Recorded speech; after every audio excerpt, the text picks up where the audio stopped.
Everyone knows the most famous machine in chipmaking, ASML's EUV scanner. But your chip only meets it for seconds at a time. Nearly everything else that happens to a wafer, layer after layer, hundreds of steps, happens inside machines from just two companies, one American, one Japanese. This is the war for every wafer. Strip a chip factory down to its rhythm, and you get a loop. Deposit a film, coat it with resist, expose the pattern, etch it in, clean, and go again, dozens of times per chip. The scanner owns exactly one beat of that loop, expose. Applied Materials owns the beats that add and shape material, deposition, implant, polish. Tokyo Electron owns the beats wrapped around the scanner, coat and develop, and fights for etch. Two companies, both half a century old, both indispensable, built on opposite bets. One bet on breadth, one bet on depth. So which one really builds the fab? If you work in semiconductors or invest in them, subscribe. This channel maps who actually captures AI's value. Start with breadth. Applied Materials was founded in 1967 in Santa Clara, and today it is the broadest chip toolmaker on Earth. It deposits films atom by atom, chemical vapor, physical vapor, epitaxy. It fires dopant ions into silicon. It polishes wafers flat to within atoms, then inspects what it built. A single advanced chip can pass through Applied's machines hundreds of times, more visits than any other company's equipment, the scanner included, and that breadth compounds.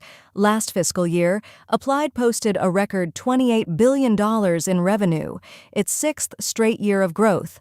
Two-thirds of its systems business rides foundry and logic, the TSMC, Samsung, and Intel build-outs. It spends like an empire, too, a new research campus wired directly into TSMC, Samsung, SK Hynix, and Micron, co-developing next-generation memory and packaging before those markets even exist. And its chief executive is guiding the semiconductor equipment business up more than 30% this calendar year.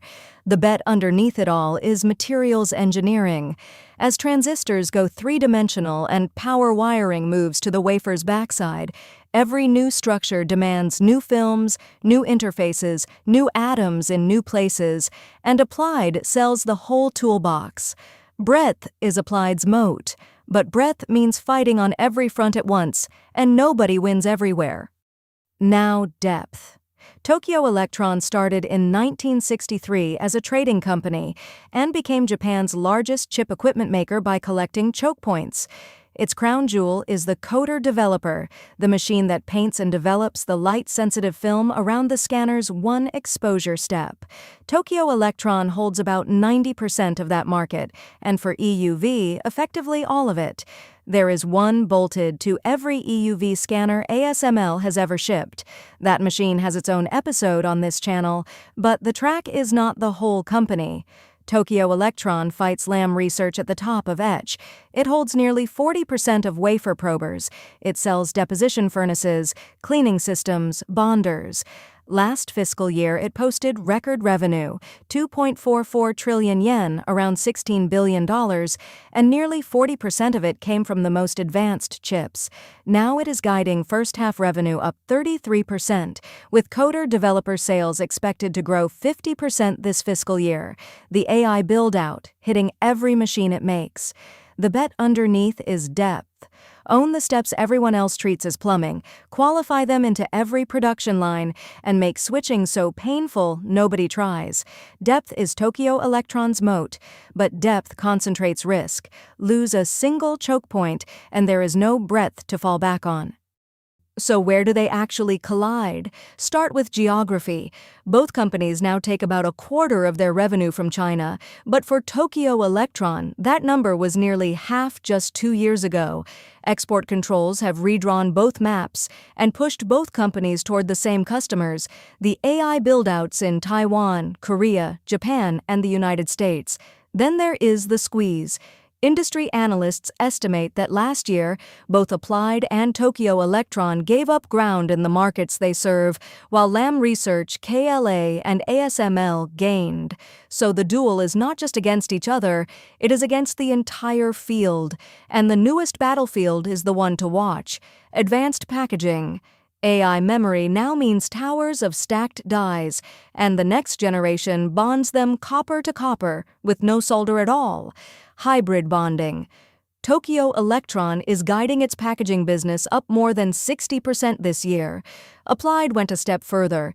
It co-developed a die-to-wafer hybrid bonding system with Besi, the Dutch bonding specialist, and a leading memory maker has reportedly already validated 12 high stacks with it. Besi itself is reportedly drawing takeover interest, with both Applied and Lam named in the speculation. Global equipment spending is heading for a record, around $140 billion this year, and the prize in packaging is the fastest-growing slice of it. Step back, and this is not a knockout fight. Applied bet on breadth, sell every tool the atomic era needs. Tokyo Electron bet on depth, own the steps nobody can root around. The same record equipment cycle is feeding both, and neither bet has broken. So watch the one arena where the two philosophies finally meet head-on. Who bolts hybrid bonding into mass production memory first? The famous machine draws the pattern. These two build almost everything around it, and the war for every wafer has no final round. The machine bolted to every EUV scanner. That full story is on screen now.